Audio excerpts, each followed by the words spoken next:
I'm noticing a little thing you've got on show there. Is that specifically on show behind you? A little, The hoodie? Yeah. I mean, not specifically. It's from Nasty Clothing, but the theme's quite fitting. I just hung it up really because I was hot. Is there a goat on it? There's a goat's head. I thought I saw. Yeah, there is. Yeah. Well, that's a little golf clap for you, sir. That's So very fitting. Horror podcast. I'll hang it up there. Yeah, very fitting. And I did start recording. So, folks, welcome back to. He's done it. Welcome again. back to the Dreadcast. I'm a tad ill today, but I'm soldiering through it. The Plague Edition. The Plague Edition, and unfortunately, we're not doing a film today that is kind of plague related. I couldn't really say. I was trying to think of a segue to get from me being ill into Baskin. Baskin. Yeah. But yes, welcome back to the Dreadcast, episode 34. I'm Tom, and this is the lovely Aidan. Hello. Joining us once and again. And for Happy to be here.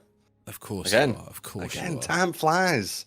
Flies. It doesn't seem like very long at all since we were last doing this. It flew on the last episode with our discussion. That was wild. 2.5 hours. No, I know that. But again, that flew by. Did not feel like it was that long at all. Mm-hmm. Yeah, I have a feeling this will as well. And I mean, I said to you early on that, yeah, I'm feeling really run down and shit. Let's go for an hour and see how it goes. Yeah. We'll be done with an hour in about 15 minutes, I feel. Like, it'll probably feel like it's... Yeah, I mean, we'll get into it in due course, but this film is pretty straightforward, I think, to talk about. I've got some good solid points, but there's not, and there's not a lot of... What's Substance. The word I'm looking for? No, that makes it sound like it's rubbish, and it's not. It's not rubbish. But there's not a lot of. I don't know. I don't think it really needs a deep dive. No, I agree. I don't think I really, as what we normally do and watch films, take a load of notes. I don't feel like I took as many notes as I would do when we do a film review. Before we do get into it, though, just folks, you can follow us on Spotify. Apple, I've nearly forgot them then for a second. Apple, Google, Amazon, Podbean, and YouTube, all by searching the Dreadcast, and on the Instagram, the _Dreadcast, and our social links beneath us. So do go do that. And was there something else I needed to mention? Oh, there is a brand new quote unquote trailer reaction out on the YouTube channel. Brand new. Only came out today. Of the Outwaters, little indie POV horror film that's out next week, I believe. It is. Yeah, it's quite. We got it out there in time. Yeah, we definitely did not watch that about 3 weeks ago, and I just forgot to edit it. But that's out now on YouTube. Found footage. It's found footage about the found footage. It's good. It's all you saved planned. You saved that really well on the Twitter. I was very happy with that. It took me a few attempts because I thought I don't want Tom to just think I'm taking the piss that he forgot. No, I liked it. Maybe I was a little bit. Maybe I was a little bit, but it was allowed. This can't sound like I'm just slagging him off. He can't keep getting away with forgetting to edit this stuff and getting it up there. But yeah. Anyway. Back to the film in question then. That's the boring social media stuff out there. Oh, hang on, before we do that. You were busy. Did you watch those films today? Oh, I watched two of them. Go for it before we get into it. Yeah, I watched Prevenge and what was the other one I watched? I've forgotten. It was that good. Possession? No, it was the other one. It was the other P. They were all P films. Pontypool. Possession. Pontypool. Yeah. Yes, Pontypool. Have you seen it? No, but isn't it a place in Wales? No. Isn't that Pontypridd? Oh, come on. I'm probably butchering the pronunciation. Apologies to any Welsh listeners. Okay. But it does. It sounds. I know what you're thinking. It sounds like it. I am right. Oh, it is. Oh, I stand corrected. It is a small town in South Wales. There we go. Well, it's not set in the Welsh one. It's set in Ontario, Canada. Okay. Yep. And it's a twist on a zombie film. Oh. Basically, pretty much the entire thing is set in a radio station, and it's a radio broadcast program that's going out like a talk radio thing.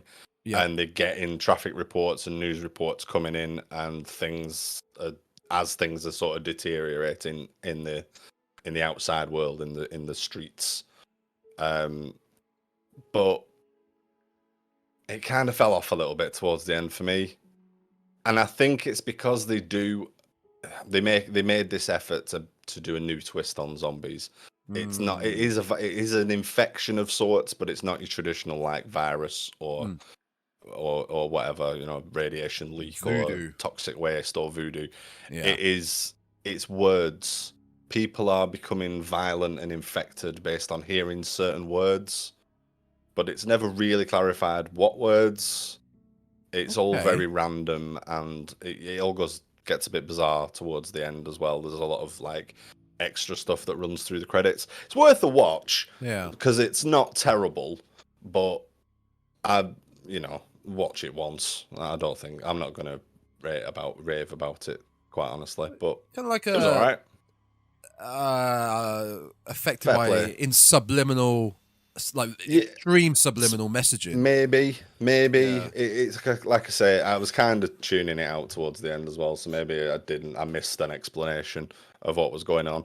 Like I say, not the worst thing I've ever watched, and fair play for trying a new twist on zombies, because let's face it, zombies have been done many times. But I do kind of, saying that, I do kind of think they probably would have just benefited from doing a normal zombie film, because it was presented in a different way. The whole thing that you don't actually, you see very few of the actual creatures.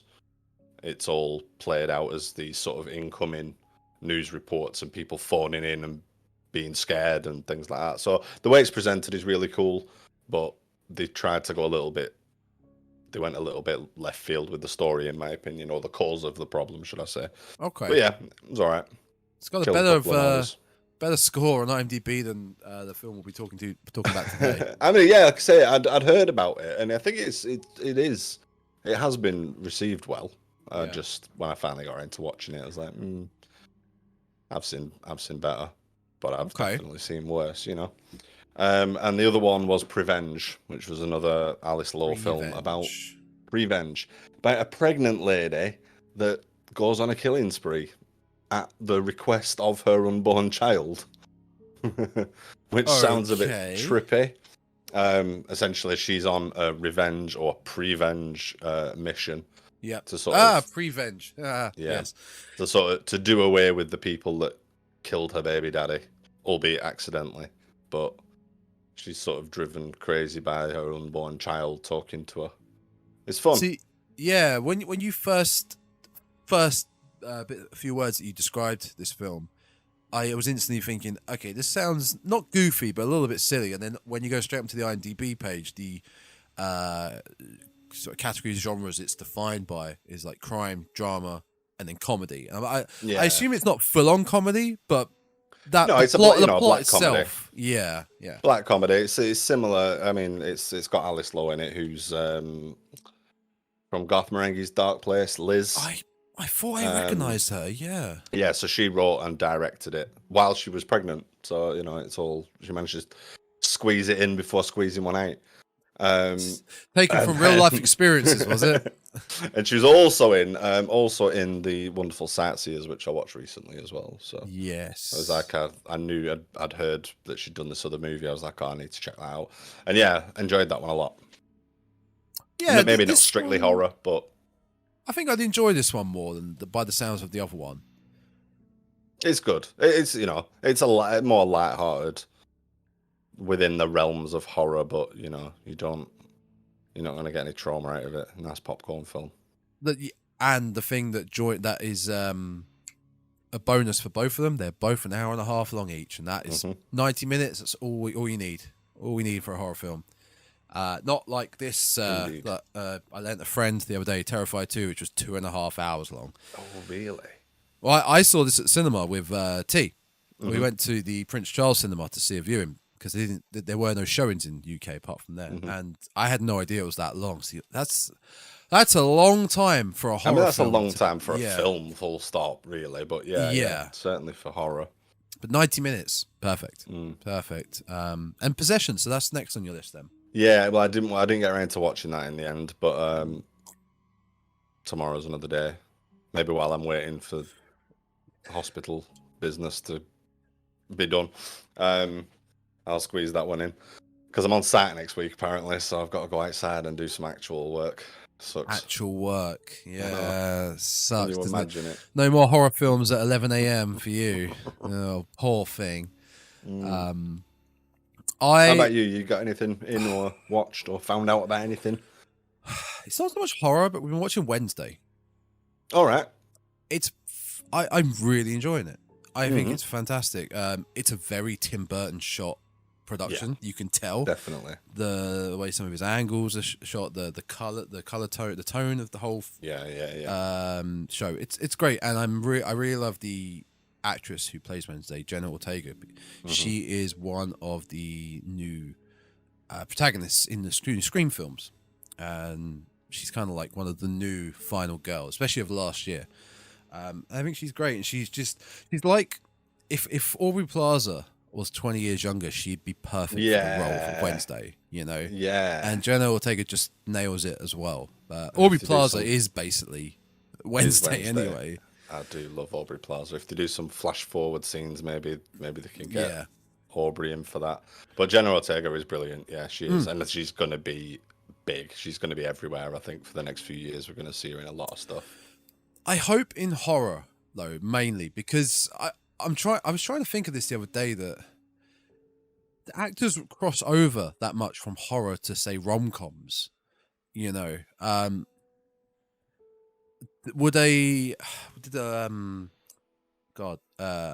Laurie Strode, who she played by, oh my god, Jamie Lee Curtis, there it is. Jamie Lee Curtis, no, oh my god, Neve Campbell, female actors like that. Did they really cross over between from the horror genre to, say, a rom-com? Or I feel like Jamie Lee Curtis has done a very probably list of things. Definitely. Because I was trying to picture in my head Jenna Ortega going from Scream, X, and now Wednesday to say, oh, of course she's an X as well. Yeah, to say like and now Scream 6, to say like a buddy comedy with a Jonas brother. I don't know. You know what I mean? It's weird. No, that would be scary. Not oh god, I'm gonna be bad with words today. Not to pigeonhole her, you know, in say as the horror girl, the horror final girl, but at the moment it's quite hard to picture her in, say, another genre type of film. Yeah, I mean, you say that, but Neve Campbell's done a fairly broad mix of stuff. Just that, I mean, I can't say I've seen much of it, but she has done wild things, a broad range of things. She was the voice of something in Lion King 2. Yes, that well-remembered Lion King film. I know. I started speaking and then realised that it's just giving me the name of the film and not the character that she's played. But but she's got a bunch of stuff in there. Oh god, Daryl, was she in that years ago? Daryl. Oh, it's like an 80s kids movie about a robot. I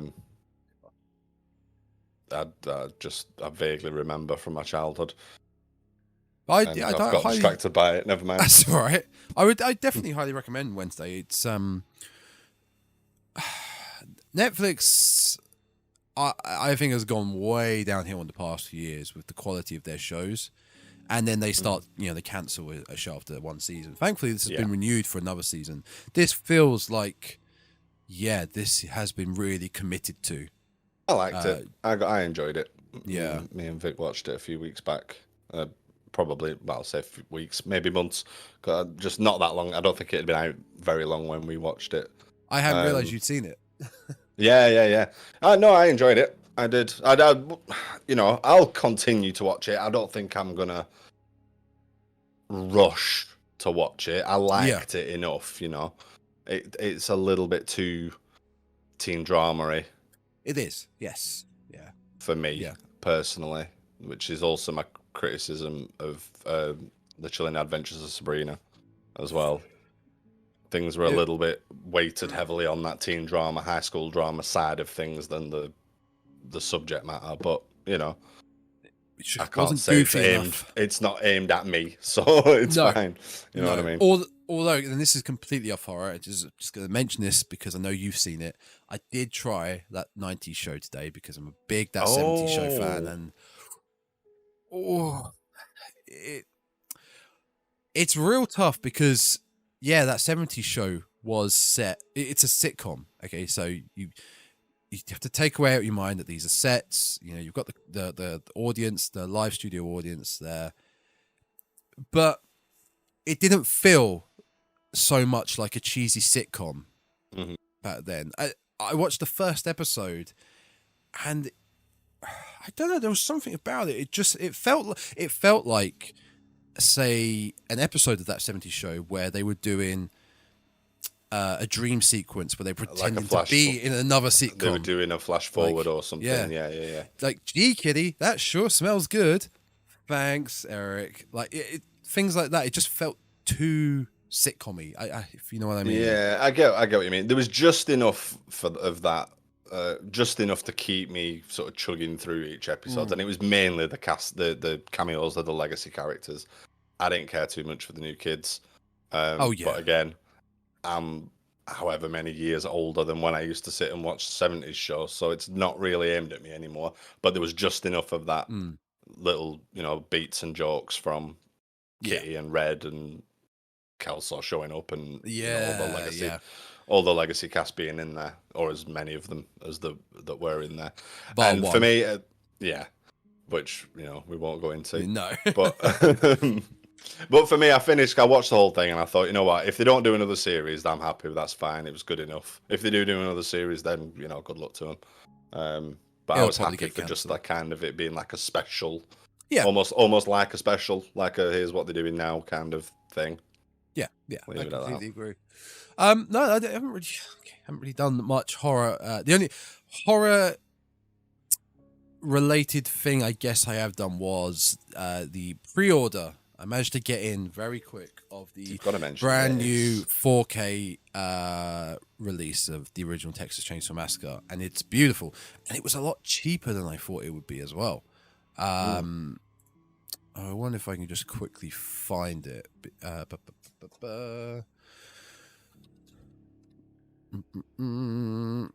was quite surprised at the price. It's incredibly cheap for what it is. Yeah. When you showed me, I was like, oh, actually, maybe I'll. But when I costed up, all the equipment as we talked about before, I need to run it to play it. It's like it actually puts it out of my price. Well, getting that for that Patreon set up for you. Don't worry about it. I did actually price up some 4K TVs the other day just to see how they were. Oh yeah, and I must admit, I saw a couple that weren't quite. Maybe it's not in the not too distant future. And those TVs will be coming down and down. Probably. I can't find it for now. But either way, it's a really nice collection. It looks pretty similar to just coincidence, this Dawn of the Dead 4K collection I have here, which contains a book, pretty much a behind the scenes book, an abundance of behind the scenes and side documentaries related around the film. Just a nice big package of all the information you want on the Texas Chainsaw Massacre, and perfect for a little horror collection. So I'm very excited for that, and I think it releases in a month, so not that long to wait. No, not that long to wait. So yeah, but it was $48. So I was so surprised how cheap that was for what it is. Yeah, that's crazy. Yeah, no, it'll be sick. You'll have to do a little unboxing. Yeah, I mean, especially as I show you. I don't think I showed you this. I got this.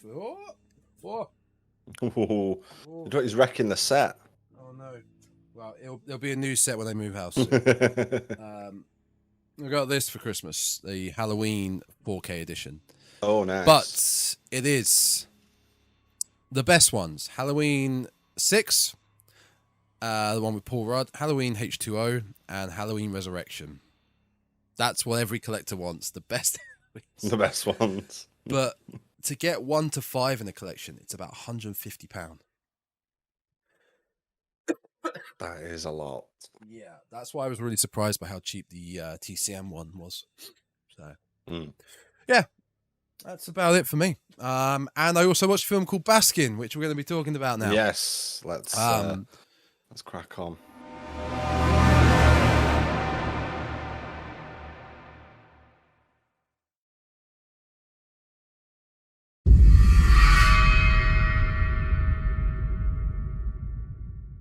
I thought you were going to reveal a Baskin t-shirt then or something.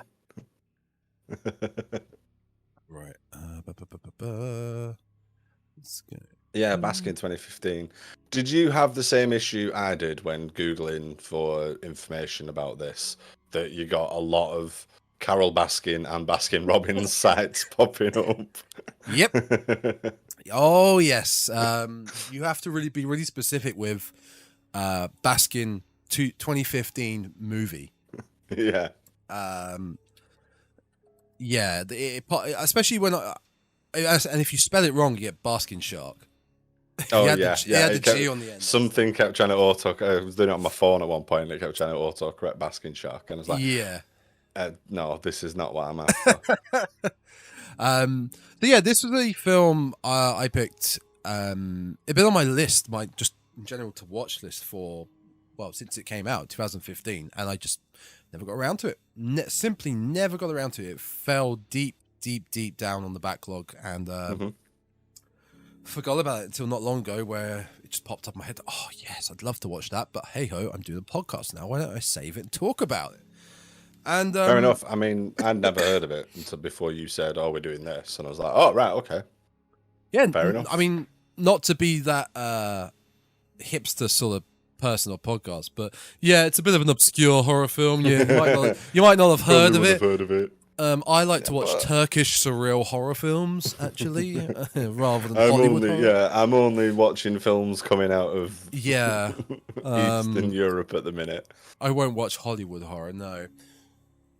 Although, having said that, I have found a bunch of foreign horror films that I've got on the list at the minute that I'm just like, this is a lot more interesting than what I've seen coming out of Hollywood just lately. That's, for the most part, true. Yeah. Why not be those guys? We had the resurgence last year, but Hollywood horror has been... It's not been great for, I would say, the past decade. But your main releases. Yeah. You know. I mean, I've not been hugely keen on it since the 80s, really. So, well, yeah. But hey ho. But yeah. So as you said, yeah, it's a film out of Turkey. I believe the title. I did look up what the word Baskin means. I did, and I found. Did you find a website with 52 different definitions of what the word Baskin means? No, I went to Google Translate. Just that would have been more intelligent. I found this website and it was like, oh, this is the word Baskin and this is what it means in English. And there was literally over 50 definitions for it. And I was like, how can it be? I mean, I don't speak Turkish, but is there something about context and inflection? I guess maybe, yeah. Or this website was just, blowing absolute smoke. Who knows? Yeah. So what did Google Translate say that Baskin means? Well, I got we type in Baskin in the Turkish section, it pops up as the word raid in the English section, which is interesting because of the plot, which we'll get onto in a minute, because I feel like we need to talk about the plot with this because it is an obscure film that people wouldn't have seen. So we need to actually explain. But because of the plot, and it's called Raid, it's kind of a little similar to the film The Raid. Which, by FYI, it's not a horror film, but go watch The Raid. The Raid is one of the best action films you'll ever see. Yeah, that is brilliant. Where our group of protagonists are trapped in this building, which eventually leads to another area of the building, and quite literally, it's a trap when they get into the building and they have to find a way to escape. And it's basically what the raid is. So that's my sort of similarity. It's very loose similarity, but I mean, that's fair. In a nutshell, a group of police officers are on a break, and they respond to a call for backup from a nearby abandoned building. And once in said building, they find themselves in a surreal and nightmarish world, which I think was the nice little handy IMDb outline of the plot. But that kind of sums it up. I'm so glad you did the plot because I would have messed it up. Thank you. You're welcome. So yeah, I mean, we watched. I think you sent me the trailer for this before before I sat down and watched it when you mentioned it last week. Yeah, it was only last week. Yeah, yep. And I kind of feel like the trailer sold me something different to what I actually got. Yep. When I watched it, that's what I thought as well. Like for me, it's described as a horror fantasy. Yeah, and for me, there is definitely a horror fantasy film. About halfway through this film, the tone just shifts completely. Yep. The horror element goes. Broadly speaking, there's still horror elements, but it just, you're left with this very fantastical sequence that brings us up to the conclusion. Yeah, so do you agree with that? Did you find that? I completely agree. Like I said, I'd originally seen the trailer years ago, and every now and then, every couple of years, I'd be like, "Oh shit, that film! I got to check that trailer out and check Baskin trailer out." And then I never end up watching it. And then when I rewatched it for the purpose of showing you, I got hyped. I was like, "Yeah, this looks amazing. This looks mental." That was down to their marketing again, which we discussed. That I think some of the marketing was one of the most gruesome films you'll ever see, one of the most crazy films, which never helps. But it's not wrong technically. It's not wrong. There's a lot of gore. There's a lot of body horror stuff. There is, but I also feel like I saw most of it in the trailer. Yeah, okay, that's fair enough. The trailer is a really good. The trailer really represents the first half of the film well. The running round in shadows and POV torchlight and weird, almost like some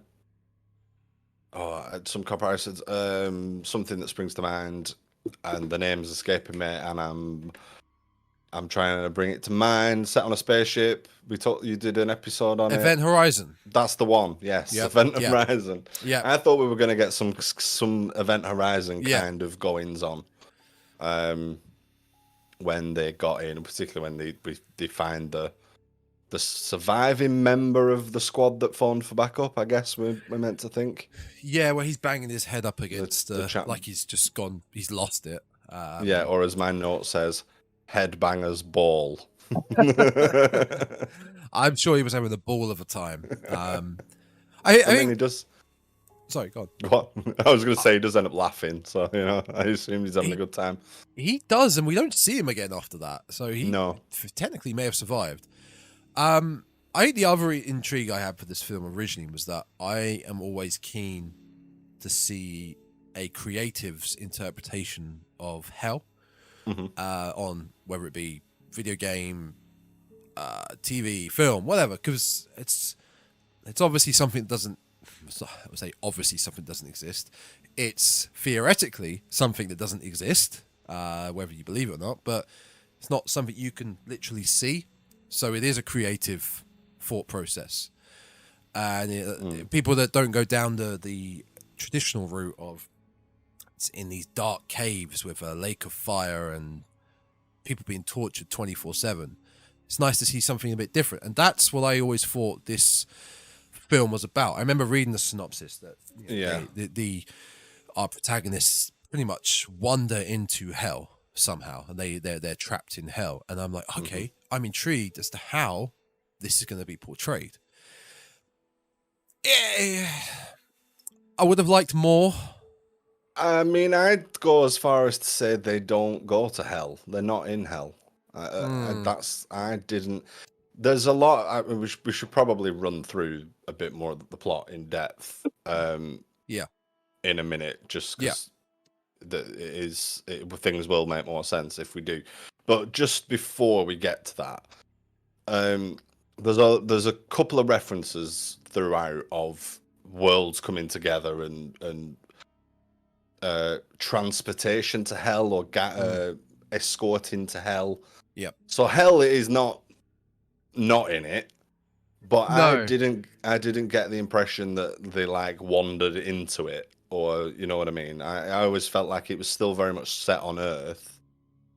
Yeah. Perhaps opening a doorway was the plan. Was potentially going to happen, or bringing I never felt like there was definite that we went from Earth to hell at any point. Yeah, I think you're right. I don't think it's a specific location hell wise. Mhm. I think you're right. It's very similar in the idea of Event Horizon. I mean, Event Horizon was a portal in a way to the hell dimension, but this was. They do enter a loop, a hell like loop, which we see at the end. But we're gonna spoil this, by the way. Oh, every episode's full of spoilers. Yeah. Fair enough. Just wanted to be sure. This film that you've never heard of, that we're going to tell you is actually pretty decent. We're also going to spoil. All the comments go, what? I was about to watch that. But just go back to the hell loop. But our main antagonist, there is a line that he mentions about. Is it like hell follows you? It's always it's with you. So I think that's what it's more like. You said, it's more like it's not a location. It's we're talking like a psychological, your own personal hell, like a hell of the mind or something. Fair enough. I can see that. There was only one character. There's a lot of vague stuff in this movie that. Which I'm guessing is the point, unless I really just missed some stuff. I think it was easy the point miss. That it is supposed to be open-ended as to just what's going on. But there is a lot of there are things that are said and things that happen that just kind of come out of nowhere. Like, for example, the key. Like, yes, I agree. Like, where does that come from? It's set up, it's foreshadowed with comments and things right at the beginning or near the beginning, but then hang on a minute, it's an actual physical key that is, spoiler, in somebody's neck. Yeah. It's just it's weird. And you kind of get the sense that some of the characters are involved, like they know something's there, they knew that they were heading into something, or they knew what they were heading into, but it's never explicitly said that they knew what they were getting themselves into. And it's all just a bit vague, just a bit too vague, I think. It is. I did like and didn't like the fact that, so our main group of protagonists are 5 cops, 2 rookies, 1 being our main character really, and then 3 like plainclothes cops. But they didn't give each of these cops their own unique characteristic, really, apart from one, which was in theory his hell was brought to him in the torture chamber at the end. Is that Yavuz? Yavuz, because he's brought across with such an ego, such a toxic masculinity, and obsessed with sex, which then comes back to literally bite him in the ass or the eyes in the end, but no one else really gets that. They don't even. I mean, so there's 5 characters. There's 5 cops. We've got Arda, Remzi, Apo, Seifi, and Yavuz. And apologies if I'm butchering the pronunciation of those names.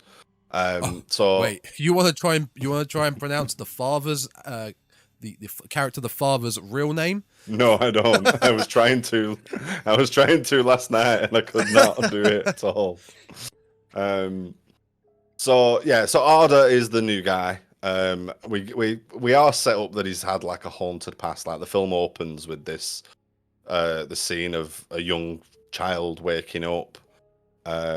The first point of horror because you can hear his parents doing it in the next room, and he gets up to investigate. That's the scariest moment of the film. That is the scariest bit. Terrifying. Talking about what scares us in horror, that was like straight out the gate. But yeah, so he gets up and an adjacent door to his parents' room opens, and there's a creepy hooded figure's arm extends to grab him, and then it sort of jumps forward. And it's not explained until later that was like him as a young child, but yeah, we flash back to that scene a couple of times, and it becomes apparent that is the young Arda. Then we've got Ramsey, or the boss, so he's like the senior officer. Yeah. Apo I got the impression he was like the second in command. He was. Yeah, they didn't. Again, vague. It was never really any specifics as to who was tiered. You know, he's probably the least fleshed out character in it. Like he doesn't, apart from having quite a striking death. Nothing. No pun intended. Very good, very good. Yes, I had to think for a second. Yeah, very. He gets a sledgehammer to the head. Yeah. Which actually doesn't kill him randomly, but anyway, I couldn't believe that. I couldn't believe that. No, I couldn't either. So anyway, but yeah, I got the impression he's kind of like the second in command. He was like the next sort of senior ranked officer. Then there's Seifi, who's another young officer. Yeah. And then Yavuz, who my note on his character is an experienced brutish cop, Tommy from Goodfellas vibe.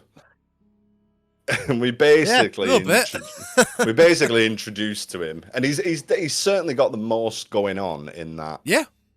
In that opening scene in this restaurant, he's telling stories of his, let's say, his interest in a wide range of sexual proclivities. I think is fair to say. He essentially says something along the lines of, "I've done it with everyone in every which way there is," or words to that effect. No shame. And then he doesn't care. No, not in the slightest. I mean, he tells like a fairly graphic story, and also gives us a really odd statistic about Turkish men. Is it him that says that? Did you pick up on that? Is that during his lovely story? It's all around that conversation that they're having, and it's something that apparently 70% of Turkish men do or have done. No, I don't think I did pick up on that, which is okay. Well, if you watch it, you'll find out what it is. Yeah. I ain't gonna repeat it. That's fine. That's fine. You know.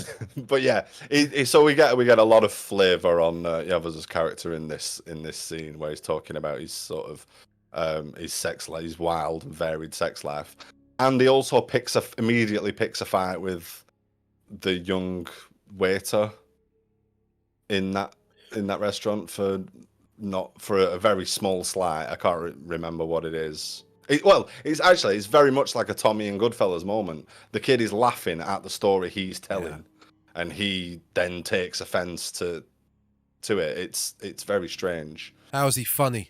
How the fuck is he funny? Huh? It's very much that kind of if somebody turned around, if the director turns around and says that it was an homage to that, then I'd totally believe it, because that's definitely gave me that vibe. It's a happy coincidence. So yeah, so they're sitting around and they're having a meal, and then they get a call and off they go. But before that, we get the meat delivery. Yeah, this kind of throws you off a bit, because you're led to believe it's focused on quite a lot. It's the main focus of the sound, the visual effect. I mean, a bucket of meat is delivered by a creepy guy. Don't know what meat. We don't know what meat. We don't even know if they eat it. No, it's just being cooked. But sort of as the film goes on and ends, I did kind of think, are we supposed to infer that perhaps it's human meat and they've eaten it, and that's all part and parcel of what's happened to them? Yeah, But my interpretation was there's a shot where I was loosely call him the chef, the cook. He's using like a small fan to blow the hot air. I don't know how it would work. It seemed like that was focused on quite a lot. So my mind was that our hooded figure, who we find out later is a very important character in the film, delivered this meat, whatever meat this was, and then our cook is in cahoots with them, blowing the essence of this meat out into the restaurant where our protagonists are, which then sends them into quote unquote hell. I don't know, very very loose idea, but yeah, there was no answer to it. There was no reasoning in the end for it. No, there's a lot open to interpretation, which isn't I'm not saying is a bad thing, but sometimes it might help to just be have your hand held a little bit more. Yeah. Anyway, so we have that. They set off. They get this call that backup's needed, and off they pile into their van. Have a bit of a sing along on the way. It randomly turns into some Turkish pop music. It randomly turns into some sort of. But they're really involved in it. They're loving it. Yeah, it was great. They're having a great sing along. Did you notice actually before they set off? Excuse me, Saifi. Saifi, when he was in the bathroom, the stalls. Did you notice the hooded figure behind him when he bent? I did. Yeah. That was nice. That was nice because it wasn't a jump scare. No. And I actually had a few moments in this film, which we'll get to as we go on, that would have been a jump scare if this was, shall we say, Hollywood horror. Yeah, traditional. But I did second guess as to whether I'd seen it at first. I rewound it to check because I was like, have I seen what I think I've seen, or is it just like a sort of jacket on the back of the door, a towel hung up on the back of the door or something? Well, you'd have been told that you'd have seen it if it was a proper jump scare. You'd have been told by the audio, the sound booming that you've. Yeah. Whereas you're with this, you're more like, hang on a minute, what? Wait, yeah, no, it was good, which I love. I much prefer that. It makes things creepier. It does make things a lot creepier. So they have their little. They're off in the van, and they crash. Basically, a figure runs into the road. They hit him, and the van ends up in a river.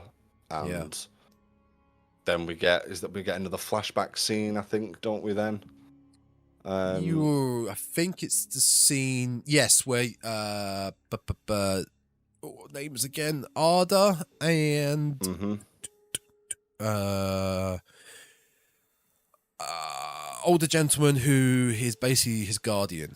The boss, Ramsey, the boss. Ramsey, basically discussing. I'll just tell him a story of when he was younger. I can't actually remember the story too well. That's it. It's about his friend dying in a car crash, and that's how we find out that it's him as the young child in the opening scene. Yeah, that's what confirms it. Yeah, that's right. So they have this crash. They find some weird scratches on the van. Yeah. And then they meet some. Actually, they find locals. They find those scratches. They pull over first before the crash because a naked figure runs in front, which I assume is our main antagonist at the end. But he looks like him. He runs across them as they're driving. They pull over to see what's up, and then they see these weird scratches, which again, it's not really. It's not explained. No, what they are at no point later. Like the whole. Just to jump forward a little bit. There's a strong implication that they have been selected. Yes. To be in the position that they are. Completely. And I think a couple of things don't make sense at the time, but when you kind of realize that at the end and look back, there are things that foreshadow. So I'd say the meat delivery is one of them. The scratches that they see on the van is another, where that's the implication that they were destined to end up where they end up. Either because they were drawn, they've been drawn there, selected by whatever means, and Like, is that a spell that's carved on there to make things happen? It's something in that vein. Is the takeaway that I got from it? Yeah. Yeah. Also, sorry about the coughing, folks. One thing related to like the meat and the scratches, just things like that don't really, not so much get an answer or a reasoning for, but are just there without without your hand being held as to why they're there. The frogs. Frogs. There's a lot of frogs in this film. Yeah, They're and everywhere. then there's not really a payoff to it. No. It's just I don't know, a kind of creepy, slimy, weird creature. Is it Yeah. just, you know what I mean? Could it have been worms? Could it have been? Is it literally just we have a bunch of frogs? Let's put them in the film. Yeah, there's never a payoff for it. But No. at various points in my notes, it just says frogs. Yeah, that's more what I got. frogs. Frog soap. Just. So if you like frogs, like 10 on 10, this film's great. cracking frog film. Yeah, so you're right. Yeah, sorry, they do. They pull over and they find the scratches. Then they pile back in the van, set off again, and then they hit somebody, crash in the river. It then transpires that whoever they hit has disappeared, and they're left to make the rest of the way on foot. At which point they encounter some creepy locals. Yeah. Who I feel like in this first half there's a lot of like good horror, well, traditional horror tropes being ticked off. Yeah. You've got some weird locals, something weird happening to the vehicle, a creepy little kid saying something bizarre. It hits a lot of the beats. It does. It feels the first act, second act in the mansion, the third act in the chamber, they feel very isolated. And the first act, though, definitely hits those notes, like you said. Yeah. So they have this little run in, and basically they just it's neither here nor there really. The little girl says something ominous. Did you look up what she said? No, the copy I acquired, I had the subtitles for the Turkish language, but she speaks in French, right? I wasn't sure because Turkish. I watched it on. Do you watch the Spanish Amazon version? Okay. Oh, no. It was the English version. Well, no, it wasn't. It was the Turkish version with English subs. What the little girl says wasn't subtitled. Yeah, wasn't for me.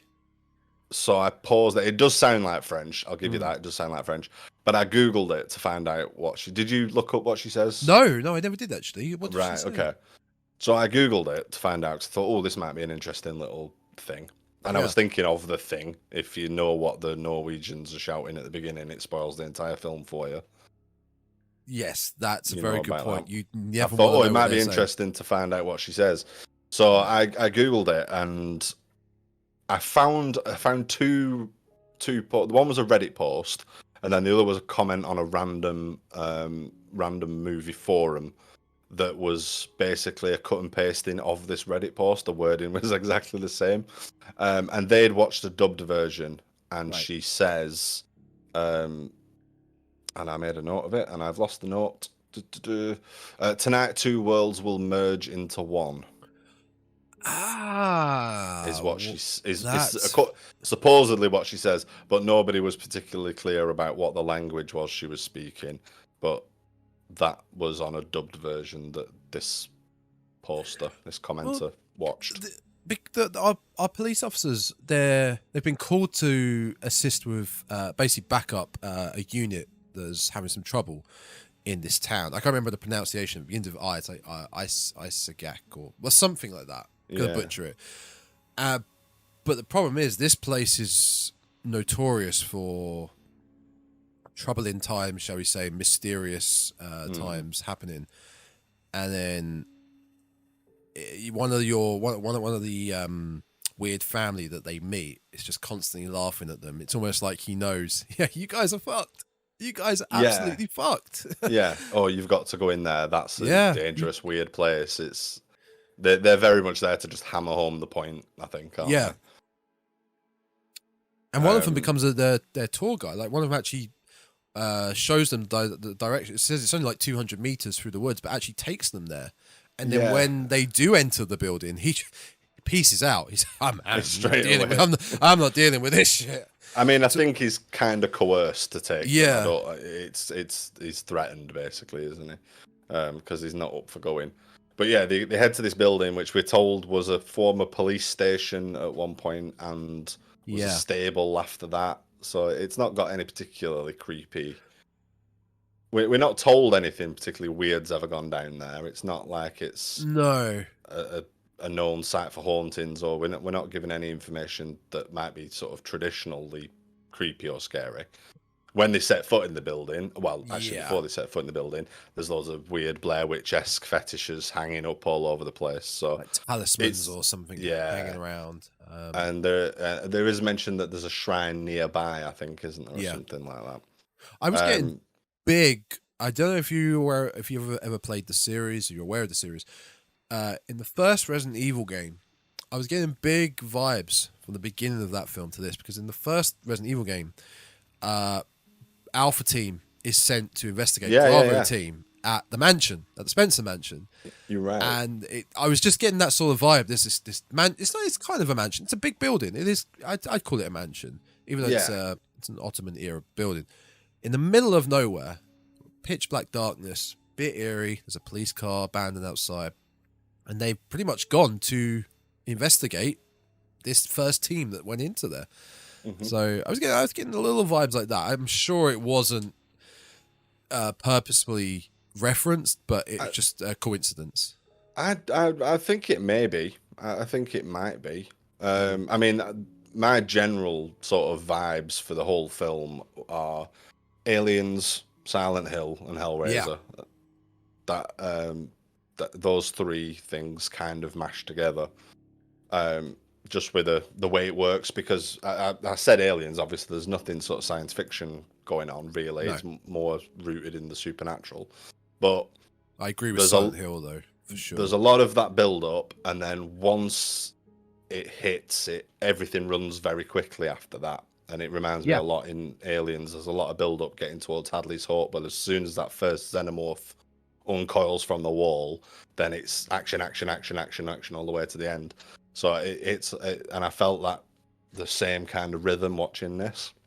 Yeah, I really appreciated the slow build for the first third to a half of it. You know, the pacing was really good, actually. I didn't feel bored or feel like a dull moment with it. No, I liked it a lot, and like I said, I thought in some ways I kind of wish it had stuck with that, because I was enjoying the kind of haunted house, creepy vibes we were getting, and I wasn't. Although it had a really cool aesthetic, I just wasn't as invested with the second half, with the whole ritual room, and I mean, it had some good moments, and there's gore and stuff in there. There's some cool looking monsters or whatever, but the tone and it wasn't.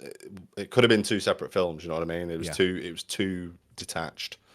I would have preferred more exploring in our mansion. Much more. Just batshit crazy rooms. Like what's going on down there? I mean, the first room we go into is just wild in itself. But just more of that sort of tone. I mean, not exactly what's going on, but that sort of horrific tone in exploring this mansion, like how there's a staircase that just goes down and deep down into the I don't want to say basement. It just goes down into the earth beneath the mansion. Yeah, I think it did that well. I think it did present this as being like a labyrinth. Like you could easily get lost in there, and there's not to say that it's not old buildings and old buildings and old buildings, and some of those like underground chambers could have even been like timeless sort of. Yeah, it had that sort of vibe to it. So eventually, they head into this building, and they fairly quickly come across a member of Alpha Team, banging his head against the wall. Yeah, just happily away, just thumping repeatedly, smacking He his has head into the seen wall. some shit, that guy. And this very quickly kind of sets up the threat. Yeah. That something's not right in here. He is sent off with Safi. Is that right? Is it him that's... He's asked to escort him out? Yes, out to the police car, yeah, I believe. While the rest of them are going to carry on exploring. But I believe it's... I don't think they make it outside, because I feel like Safi ends up at the first... at the room I mentioned a minute ago. Yes, he hears a noise on his way. He does indeed. And goes to check it out. As I'm sure any good police officer would. You can't really hold it against him. Something's clearly gone fucking down in this place. So he goes to check it out and finds... What did I describe it as? I vaguely remember writing something ridiculous. It was ridiculous.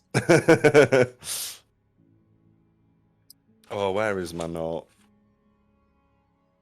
I've got so many random notes.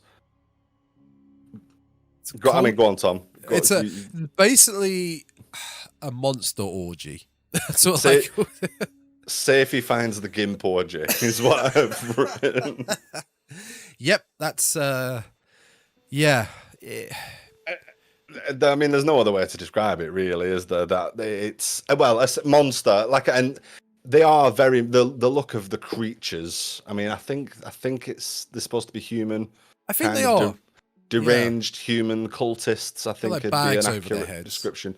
But there's a lot of kind of weird disguise, body modification, like bags on heads and rivets and piercings, and you never really get a close enough look. No, which is fine. Yeah, which is absolutely fine. But it's kind of difficult to just see what they are, what is going on, whether there's any sort of. But I think it's kind of weird. Yeah, it's people that have maybe deformed themselves in some way rather than deformed people. Yeah, if that makes sense. And it's not presented as a jump scare again. It's subtle. You don't see too much of it, and that is scarier than if he just entered the room with one of them. They're just standing there, suddenly going, bah! No, they're going, and he's kind of stood in the middle. If anything, it's the opposite. You get sort of overwhelmed. It's like an overwhelming of the senses, because he's kind of in the middle of this. It's like a shower room. So he's in the middle and there's cubicles all around him, and he's sort of spinning round, and there's literally like rotting shapes in every corner, and then they all sort of overwhelm him and basically. Well, you never see him die though. Well, you do, because he comes back at the end. When they all get captured. Yeah. He's chained up. He gets stabbed. Seth, is he? Is that not him? There's four chained up. There's Oppo, Remzi, Arda, and Yavuz. Oh, hang on a minute. You never see him. Who gets stabbed in the eye then? Yavuz, because he gets stabbed in the eye and then forced to mate with Goat Woman. Right. Which, yeah. I mean, it had to be revealed at some point, didn't it? Think about that sentence, folks. Gets stabbed in the eye and forced to mate with the Goat Woman. Yeah. Yes, you heard that. You heard that right. Okay. You never see him die. No, you don't. You're right then. You don't. I misremembered that, and I thought he was back there for that end scene. But now that's it. That's the end of him. Yeah. He's gone. I mean, I'm sure he's dismembered and whatnot. Sure. Because as we find out, while that's happening to him, the rest of the squad have continued exploring, and they find a bunch of like ritual stuff. All the fun rooms. Just every sort of cliche. There's drawings on the walls of a lot of foreshadowing there is a picture of somebody copulating with some kind of goat creature.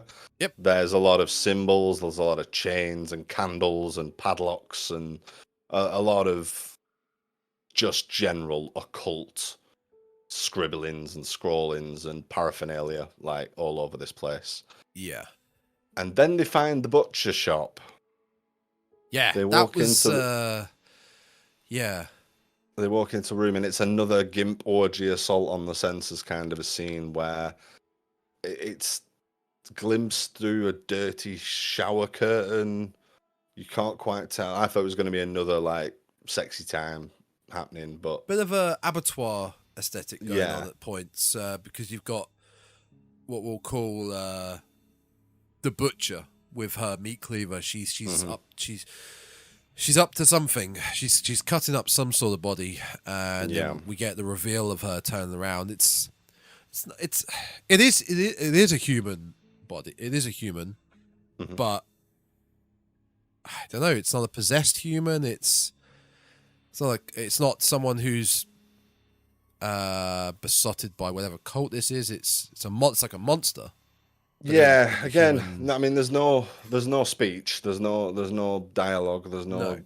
screaming, haha, we'll cut you up or eat your soul or just eat aggression off the bat. yeah, it's just rabid ferocity, and Yeah. they're set upon by a bunch of cultists, shall we call them cultists? Yeah. Well, one Um, thing, just while they are searching the mansion, I did note down that I really loved the use of light. Like sometimes it's really pitch black, or there's some blinding, like at the right at the scene at the beginning with a young Arda, and then his bedroom door opens and the hand blinding bright red light. It's really beautiful, and it's used a lot in this mansion, especially at the end. Gave me very much Suspiria vibes, original Suspiria, and I've also noted down Suspiria because the soundtrack, the OST was giving me Goblin vibes from Suspiria. Very simple, okay. but the soundtrack is used very repetitive throughout. The sound generally across the entire film Yeah. is very well done. Yeah, it is. From the wet, sloppy sounds of meat being chopped up in that earlier scene. It's horrible.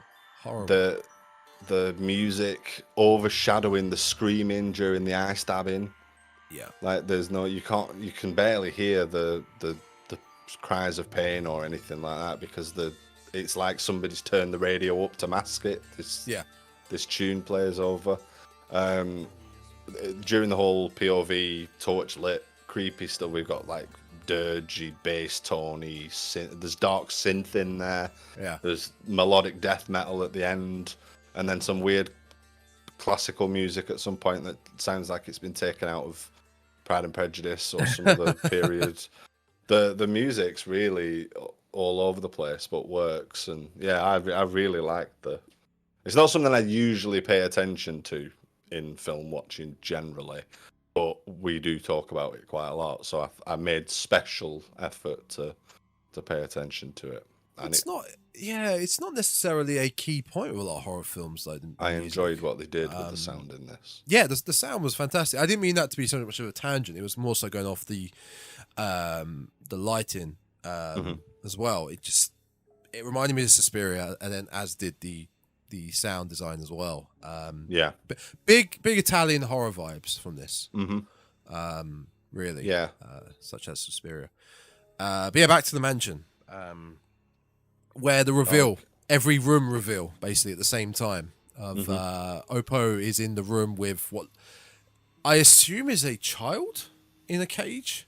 Oh yeah, again, you don't get a good enough look. No, you don't really get a good enough look, but it does look like an overturned baby crib. Yeah. Rather than like a metal constructed cage. My first thought was, oh, that's a baby crib. Yeah. Turned over. But there's a lot going on. There's a lot going on in all those scenes, and it's like you say, where the lighting is, you don't see very much very clearly. There's a lot of quick cuts. But the general sort of gist is that there's lots of sort of body parts and animal bits and more sort of occult paraphernalia and crazy people chasing them around it all. It's yeah, I just again, wish it's there was another more sort of it. Yeah, There was and more which of it. is going back to what we were saying about the trailer. That's kind of what I was prepared for the entire Yeah. film to be. Would this be this cat and mouse, almost like Wreck? Yeah. Something very much. I was expecting Wreck, basically. I think something very close to. Yep. Completely. And yeah, they're trapped in the mansion and just Mhm. oh shit! Here's the complete reveal of what's going on in this mansion. Run away, run! We all split up. We don't intend to split up. We get split up in the mansion. We're hiding, and we're discovering new things about the mansion, discovering more about the cult and what's going on over time. Yeah, and it felt a little bit rushed, but they obviously wanted to get to the main third act with the father and the torture chamber. yeah, but I don't think the rushing was a bad thing because I liked it. I liked that pace of it, and I would have, like I say, would have liked to have seen a little bit more of that because I felt that third act fell a little flat with because there hadn't been enough setup to what was going on to justify that third act. Yeah, and it felt and sort of vice versa. That felt like a bit of a letdown after the Rex style chasing, running around, screaming bits we were getting before that. So it never really gelled well enough, if that makes sense. Yeah, no, I understand what you're saying. Yeah, I mean, all this actually just remind me. All this does happen below the mansion, right? This does actually happen in your main ground floor because when they meet the cop that's banging his head on the wall, he then points over there, which is down the stairway. They go down. Yeah. I think once they're down a few flights into the earth, to the ground, that's where they find all these rooms. The only one on the ground floor is the one Safety finds, which is like the shower room. Yeah, because they have that moment when Yavuz is like, I'm not fucking going down there. Yeah. Or however he puts it, but basically has his little, oh, fine, I'll come kind of moment.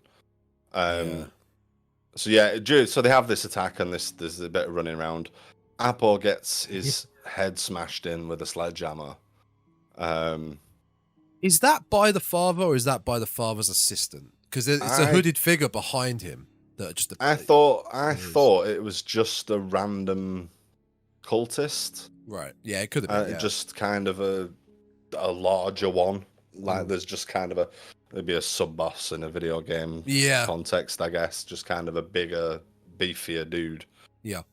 So he smashes his head in, and then I think we get another flashback scene, if I remember rightly. Because the first flashback is where it's a bit of the Jordan Peele Get Out, where he falls into the water or never ether, whatever, and the hand goes to grab him. That's what I note down as the first flashback scene. I can't remember the second one. They go back to the restaurant again. Yeah, I think it's the second time they go back to the restaurant, and there is more talk of between Ramsey and Arda about him. He makes several references. Ramsey makes several references to Arda about how he promised his uncle that he was going to prepare him and he was going to watch over him, and he makes there's a reference to him. Oh, what is it? It's not. Oh, he talks. It's not the bit where about passing the key. That's the next time. That's the next one. Yeah. But he talks about being prepared for something. And he discusses. He mentions about the hooded figure.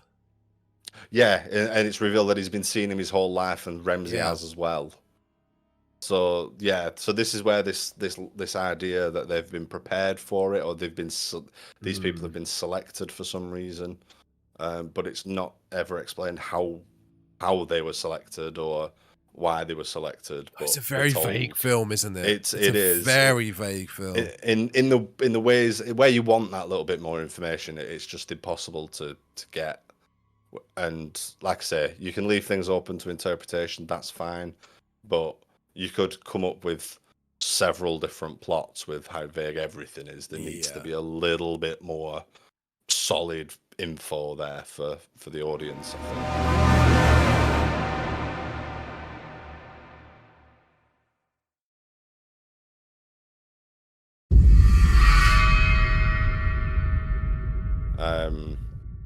But yeah, it's that section where he reveals that they've been seeing this hooded figure around, and they're on the verge of something happening. Is that the second flashback part of when? So Oppo's been hitting the head with a sledgehammer, and then they're all running away from the monstrosities surrounding them. But as they're running away, Arda suddenly transitions into his old apartment. Is it that part of the flashback? Yeah, I think it goes from his dream, straight to the restaurant. If I remember rightly, it's all part of one section. Yeah, and then it fades in from black, and they're all chained up. Yeah, that's it. And then that marks this very definite tone shift for me from running around in a spooky, haunted, dark house to like X-rated Pan's Labyrinth. Yeah, a little bit. I think a little bit of torture porn. So the ritual scene, and there's a lot of torture porn. We've got Apo, who's still somehow alive, his intestines being fingered, pulled out. Yeah, he got obviously whacked in the head with a sledgehammer and somehow brought down to, because I don't think he was part of the group when they were trying to escape. But when his chest is exposed, his shirt gets ripped off. His stomach, guts area, it already looks like it's been cut open. It's been cut open and stitched back together, and then the stitches are then ripped open again. But so it's slowly ripped open. The father who we've been mentioning, revealed the hooded figure is revealed as I don't think he's actually called the father. It's just what it's credited as, I believe. I'm right. He is played by an actor called Mehmet Cerrahoglu, I'm going to say, or Cerrahoglu. There's a Turkish actor, but suffers from a very rare skin condition. I couldn't get the research on what the condition is. But no, I couldn't either. I've never seen this skin condition before. And God bless him, perfect casting. Mm-hmm. He looks, it's a hard one to describe. He looks fantastic for the part. He's a very softly spoken character. He's not Vincent Price evil. He's very softly spoken in a way telling you, I'm going to do this to you now. I'm going to gut you. You will find peace once I've gutted you, or you've banged this goat woman. Like, he's very calmly spoken. He is, very, very. So the charismatic cult leader vibe that is his character, and he does it very well. Like you say, he's very softly spoken. Yeah. With a weird sidekick. Who I called Dr. Satan. Yeah, I was calling her the Witch Mother. I don't know why, Mummy Witch or something similar, just because I thought it was a female-looking witchy character. I guess I don't know. I thought it was a male. I don't think they were named. I mean, I can't say I looked too closely, and they had a bag on their head, I think, as well. Yeah, see, I thought Dr. Satan from House of a Thousand Corpses. That is a better shout. I was trying to find the image. Or Richard O'Brien in Rocky Horror. Yeah. Yes. There you go. I just sent you a picture on the Discord. That's what I was imagining. Yeah, very Dr. much Satan. like that. Yeah, the sort of hair curtain around the side, bald on top, hair curtain around the sides with the mask on. But what do we see that figure first before the father appears? Because the father comes down the spiral staircase. Yeah. Yeah, because there's a little bit of they're there to just kind of cavort evilly, like prodding and poking and just generally being kind of a freaky jester type. Yeah. Because they don't speak, and I don't think. Oh, well, I think the main role is to ferry the father's little stool around. His little footstool that he stands on. And collect the newborn rock, which we'll get to. Oh yeah, that was very weird. About that. I'd forgotten about that. Yep, that went nowhere, didn't it? No, it really didn't. Yeah. It really, I'd totally forgotten about it. That was just a thing. Gave birth to a peach stone, and then just it was. Yeah. Yes, that's exactly what I thought it was, like a little stone. Yeah. I mean, it's not. It doesn't go anywhere, and it's not explained clearly. No. But the impression I got was that each of these. So at this point, we've got four of the characters are chained to pillars. There's Apo, Arda, Remzi, Yavuz, and Remzi. Yeah. And based on what happens to each of them and stuff, it's like they're being tested to find out who's worthy of the gift being escorted to hell. It's unclear. I'm not sure what the prize is. It's very unclear, for being worthy, but it does seem like they're being tested. So apart from poor Apo, who just gets eviscerated, but yeah, we mentioned about his guts had already been he'd been gutted and restitched, but as the father is unstitching the wound, it's so gentle. He goes in with his fingers and just is so gentle. Like I said about his vocal performance, it's so gentle. He just goes in and just starts gently pulling, like a magician pulling out the multicolored handkerchiefs. You know, it's brutal because of how gentle it is, I think. But there's no reason for it. It's almost like no, there isn't. He's a fidget spinner, and while the villain's monologuing, he happens to be pulling out some entrails. It's purely just for the sort of body horror element, I think.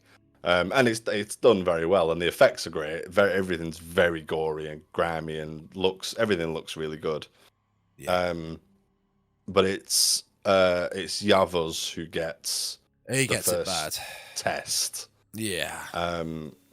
So a gate opens, a stone doorway opens. Yeah, and then our assistant picks up a chain, which is then attached to a. I thought she was already pregnant. A somewhat naked woman with not a goat's mask, but a skinned goat's head over, as if Leatherface was wearing the skin. As a full head. A full head on her head. Mask. Yeah. It wasn't. What I actually like about that it wasn't like the skull. It was a skinned head, so the flesh was still there. But anyway, you've got to have the goat's head somewhere in this. If she comes crawling out, and this is foreshadowed in the ritual room. We see there's a drawing of somebody having sex with a goat-headed figure, and I was seeing it in that earlier scene that I thought I didn't realize it was foreshadowing anything, obviously, until it happens. But it kind of just looked like typical, just stereotypical. Draw me some devil shit. Somebody having sex with a goat. Yes, that'll do. Check. That'll do. That's pentagram. Check. You know what I mean? That's fucked up enough. But yeah, he's taken down from his pillar that he's chained to, and is he blinded? I don't think he's blind. Is he blinded first? Well, as you mentioned about the assistant in the little stool, the camera always focuses on that stool whenever it's placed down, and there's a little bit of etching on it. I don't think it's not can't read it. It's not particularly legible, but it makes you think, am I supposed to see something relevant here? Yeah. And thinking about it now, I'm wondering if it's the same scratching that's on the van. Oh, it could be, because the scratching on the van wasn't legible either. They were just to sort of say, but there was some symbology to it. Yeah. So is it just a reinforcement of that link?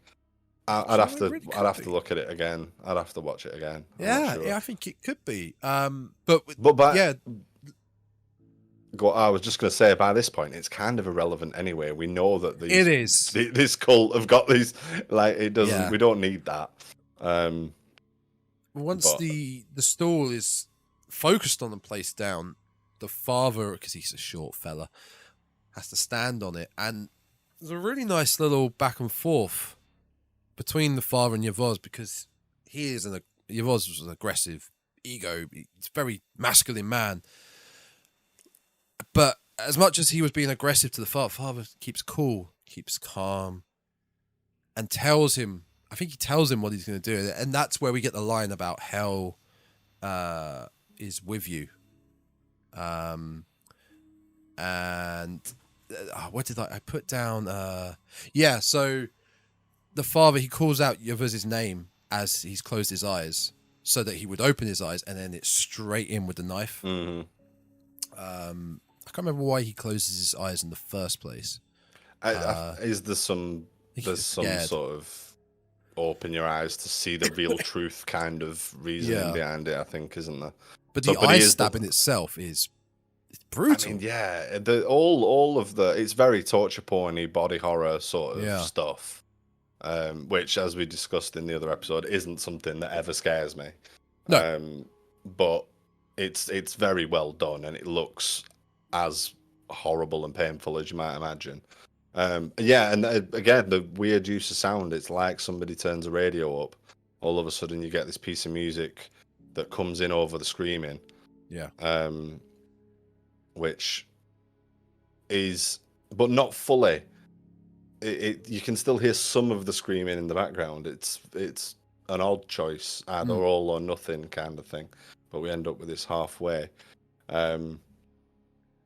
Anyway, then, without further ado, he's unchained and led to perform the deed. Does he get drugged? Now, because I missed this. Now, I did put a note. How on earth did Yavuz get an erection? See, which is exactly what I said. I was like, I was watching this with my missus, and I was like, and she made some comment about essentially being a rape scene or something similar, and I was like, but how is he like able to perform? And she pointed out that he'd had something blown in his face or something at some point, which I completely missed. So I'm not sure. And now, you're confirming I'm mind blanking on that as well. I mean, the only he does get help from the assistant. Right. The assistant, I remember seeing that he, It's gets in there, fluffs him a bit, and I think does help with the process of mating, shall we say? It's impressive. I mean, give him some credit. I suppose the other thing is that we've had the foreshadowing when he's told us that he's pretty much up for anything. So getting your eyes stabbed out is clearly not enough to put him off his game. I mean, fair play to the guy. Fair play to the gentleman. He went out with a bang, quite literally. Quite literally. How does I'm mind blanking on how he dies once the coitus has happened? Yeah. Is he fed to the little cultist minions that are there as well? I can't remember. I'm blanking on it as well. But I know he is killed. And I think it comes back to this idea that he's somehow failed a test.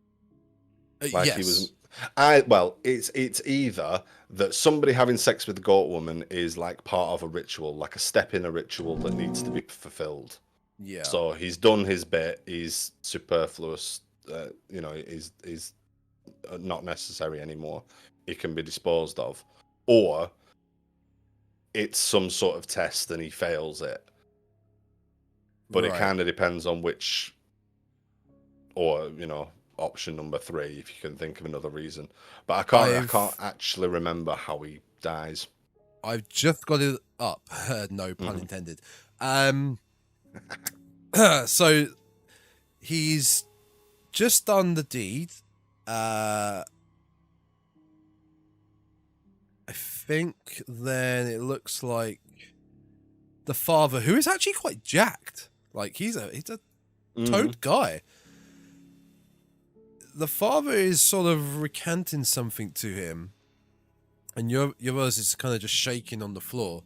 He then collapses, and the tarantula climbs out of his mouth. Oh yeah, I forgot about that. Yeah. Yeah. Would it have made more sense if it was a frog? I mean, it'd fit the theme better because it's the one and only tarantula in the film, and we've had about 40 odd frogs at this point. So yeah, the assistant picks the tarantula up, just puts it in his, I don't know, vivarium or something. Yeah, and Just, then that's about it for your voice. Yeah, that's about it. He's just whimpering in a corner somewhere. Oh no, he's dead. He's dead. Yeah, somehow we don't know how. Really, he's just the trauma of it all. He's just died. Okay. I mean, he's probably bled out. To be fair. Yeah. We get another flashback. This is where we get the final flashback to the restaurant scene. With Yavuz. Sorry, not Yavuz. Remzi explaining that he's going to pass again, talking about him being Arda's. It's like Guardian, really. Guardian. Yeah. And he's going to pass the key to him. And he does have a line earlier on, just as they're going into the building, he says something about, I've got the key. And he pulls out his gun, and you think he's referring to his gun. But again, he has this line about having the key. So he talks about passing on the key in this flashback. And he has his throat... Oh, no, he has his throat cut first, doesn't he, I think? There's his throat slit with the father literally cupping the blood that is pouring out of Remzi's throat and just coating his own head with it. So like, ritualistic in some way. And then we're and now the shot.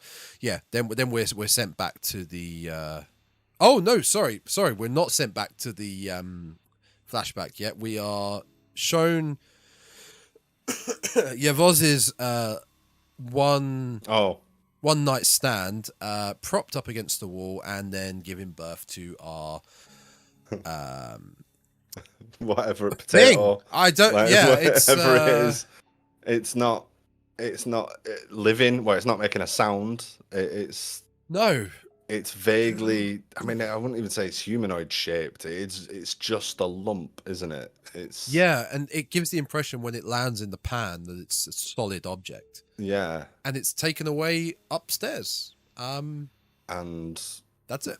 That, your best guess is what it's. Yeah. We don't know what happens there.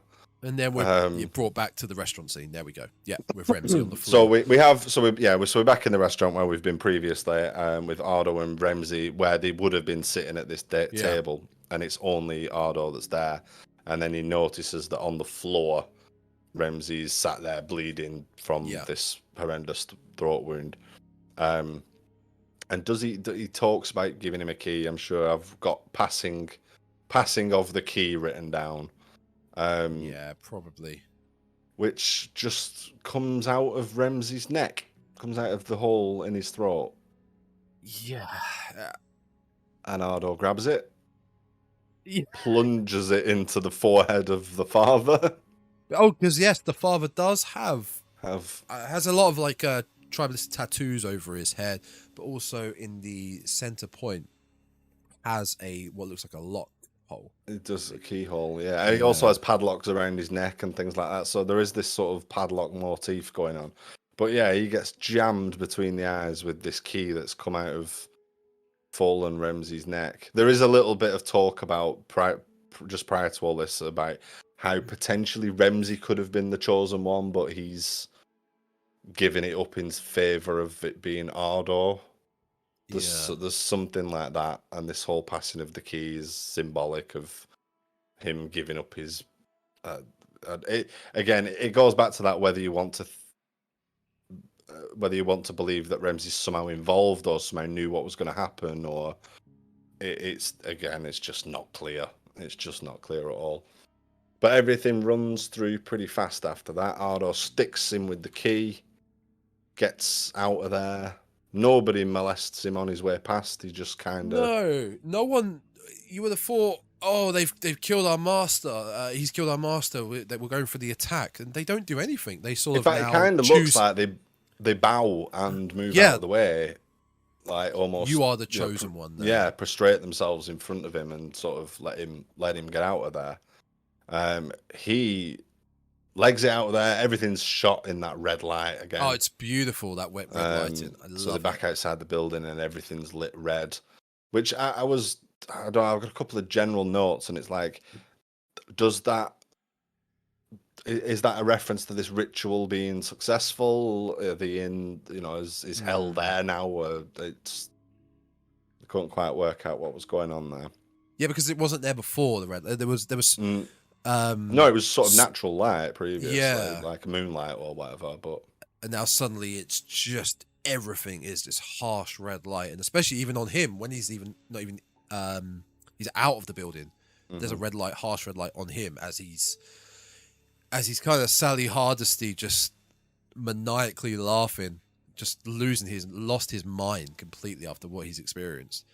He also, before he does escape, he picks up said stool and completely eviscerates the father's head. It just out of existence. Yeah. It just completely just destroys it. To an awesome dark synth track. That's where the music comes in again, and he is just beats the head to pulp with the footstool. yeah, and then covers himself in the blood. Yeah. It goes it's very strange. And he hightails it out there, and he runs out into the road, and he sees a van coming towards him. And you knew exactly what it was. Yeah, you do. You go, oh, hang on a minute. Bang.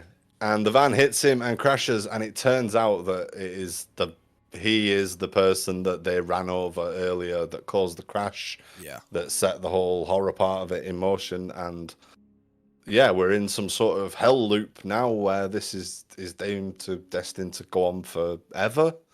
It's very, and then we get, You know what? Finn. Our whole description of this film, we've been saying, I don't understand this bit. It's very vague. But at the same time, I enjoyed the film. I really enjoyed it. Without understanding half of it, I enjoyed it. I mean, I understand what happens in the beats of the plot. They go, they get a phone call, they go there, there's some flashbacks, and then everybody gets killed by a weird cult. Yeah. I understand what happens, I just don't understand why it happens. Yeah. That's the thing. I put that in sort of my final thoughts was, there's no real explanation or conclusion. Like, no. Is there some, they were led there deliberately? Are they some sort of chosen one? What was the whole ritual thing attempting to achieve? Were they opening a door to hell? Were they transporting themselves to hell? It's, like, yes. Like, one of why those. not? Yeah. It's like, I vaguely remember one of the Hellraiser films, I think it's Hellraiser Inferno, where he is a cop and he's trapped in an infinite hell loop. For some reason, he's an evil cop, so he's not actually a protagonist of the film. It's almost like the Cenobites and Pinhead are the protagonists of the film. Yeah. But the idea, I do like the idea of a hell loop if it's done right, like a Groundhog Day of hell. Mm-hmm. It just needs to be done in such a less vague way. Yeah. I mean, it's because it comes right at the end. And things haven't been there's no peril as such. No. Like, there's no there's no the world's going to end. So we're not, or at least we're not told that there's anything like that. Obviously, it's horrific what happens to them, but given that he's killed by his self that doesn't know what's going to happen, it's not like he's being tortured in that loop necessarily. No. It's I don't know. It's a hard one. It's a hard one to explain. I was genuinely, I say scared. I was scared for how the film was going to turn out, to a point when they were in the van and Arda looks like he's fallen asleep. And I was thinking to myself, oh no, don't let this end up being like his nightmare or the nightmare that he's... And he wakes up at the end, but then it becomes reality. I mean, I guess it ends up being a nightmare, like a loop of hell nightmare, but...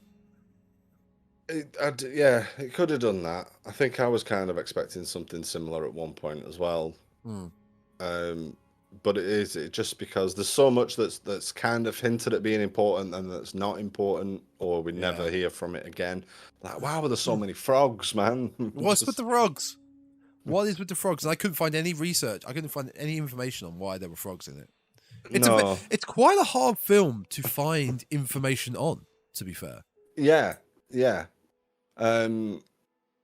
Although it's been like well received, I think, and it rates quite highly, and I'm pretty sure it got some. It certainly got nominated for some horror fest awards or other, if not actually outright winning them. I think what helps with that is the great cinematography, the great audio. The effects were good for the most part. Definitely. The acting wasn't horrendous. No. There's not many bad points to the film. It's understanding it, like you said, the why. It is understanding it, but that's not necessarily a negative point either. No, it's not. You are just left with a lot of options as to why things are happening, and they're all kind of similar as well. So it's like if that's the case, you might as well have just told us. Yeah. Because if I'm pulling out different theories from left and right and up and down, and it could have been some wildly different things going on, then fair enough, leave it ambiguous. But because everything's sort of in the same vein anyway, it could have just been a nailed down plot, and it was made well enough. But I don't know. There's plenty to talk about. I feel like we could go on and round in a loop talking about it. Man, we've gone on longer than I had planned. That's for sure. One thing I did note down though, specifically regarding the cinematography, is that there was an incredible shot at the beginning where the camera, you see the restaurant and the van, and the camera slowly creeping down, and it goes to the back of the van, but it's like it goes through the back window into the van, but it doesn't look like a cut. It's such an incredibly smooth transition. I can't even think how they would have done it. It's a beautiful shot. Just a little thing like that I noted down, but I don't have much more to talk about the film. I enjoyed it. I'm glad I finally seen it. It wasn't disappointing to what I initially thought it would be. It was more so different, I think, to what I initially thought. That's fair. That's fair. Yeah. I mean, I'm with you. I enjoyed it. I'm glad I watched it. I didn't regret watching it.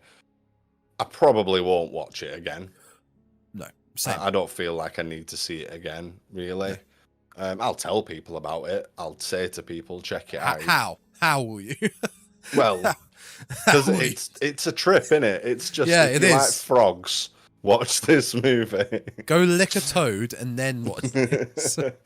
But yeah, I mean, if I had one major criticism, it would be that it's that massive disparity between the first half and the second half. Yeah. If they'd have done more running around in the dark, being chased by axe-wielding cultists, that'd have been cool. Yeah. If they'd have done a whole Pan's Labyrinth with more gore, explaining how they'd been selected from childhood to fulfill this prophecy, that would have been cool as well. The the front end of one and the back end of the other just didn't quite work. Like it didn't know exactly what it was Mm. for the whole film. Yeah, but overall, good stuff. I gave it I put a little story on the old Instagram. By the way, the _ Dreadcast on the Instagram. I think I gave it a 3.5 out of 5. I did say, and 3.5 out of 5, I think is an incredibly fair score. Yeah, very definitely. Fair. I normally give like 4. 4 is like a near perfect horror film. So, 4.5, very near perfect. So yeah, I think 3.5 is very fair.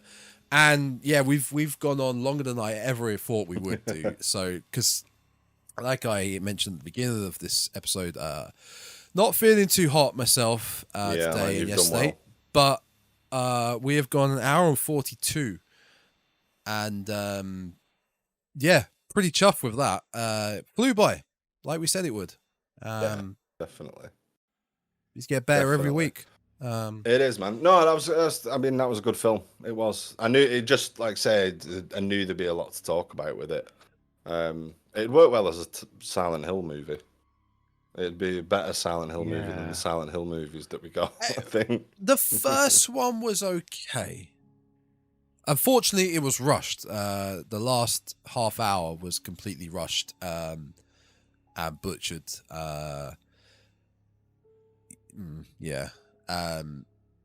second film, awful film. I'm not sure I've seen the second one. Don't. After the first, I don't think I've bothered. Nah. But going back to Baskin for a minute, there is more I'd like to see from I believe it's pronounced Yan, not Can. Oh God! Oh no! But I've got just again, I think it's another random Reddit post that said that, so take it with a pinch of salt. But Mr. Evrenol, yes, our director. I would love to see a little bit more from him, and he does have a short segment in A Field Guide to Evil, which is a bit of an anthology.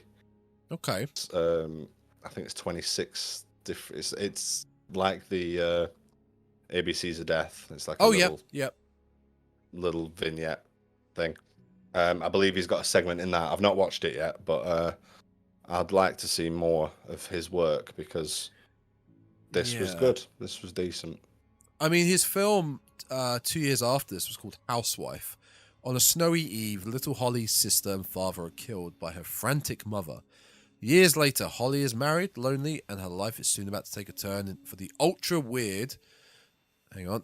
Oh, there it is. When she visits Umbrella of Love and Mind. I have no idea what that is, but the poster has lots of tentacles on it.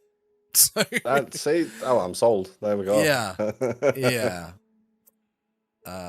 I'll definitely check out some more of his work if I can get hold of it because it was good enough. It was good enough to pique my interest, I think.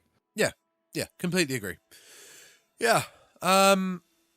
Well, next week is a very different film. Next week is going to be fun. Next week is going to be very fun. Next week may as well be the new metal cast.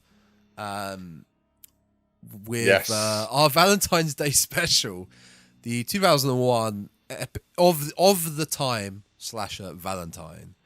Hot topic horror. Oh man, I can't wait to get back to that page you sent me of the OST of the songs that are on the OST for it. Yes, the track list. That's going to be fantastic to go through. It is. The film itself is. Go watch if you're still listening to this podcast, folks, go watch Valentine and prep for next week. I've never seen it myself. I'm looking forward to watching it myself. I know exactly what I'm going to get. Oh, you're going to be so scared. I'm really looking forward to it. Yeah. So yeah, that'll be next week, folks. And then of course after that we've got your pick being The Wicker Man, which I'm looking forward to myself. Yes. I really am. Because it's my first time watching it. So, have lots to say. I can't wait. I'm looking forward to watching it again as well. I can't wait. Hopefully, be a bit healthier for the next 2 episodes. So, I think we're going to wrap it up and get the hell out of here. like they should have done in that horrible mansion. Thank you once again for joining us, Aidan. Me. I'm very tired. Thank you to everybody out there listening. Pleasure as always. Once again, follow the Dreadcast on Spotify, Apple Podcast, Google Podcast, Amazon, Podbean, and YouTube. There we go. I think I got them all. All by searching the Dreadcast. Please do like, rate, subscribe, comment, share. All the things you can do on those services to help the podcast. Every little helps. Yeah. It really and helps. just to interact, we want to hear your guys' thoughts and opinions, and always up for a little horror chat. So yeah, drop some comments. Discussion. Yeah. And yes, the Instagram, _Dreadcast, and our social medias below us. Right there. I think that is everything. I'm going to go dose up on medication, go to bed, and that's it.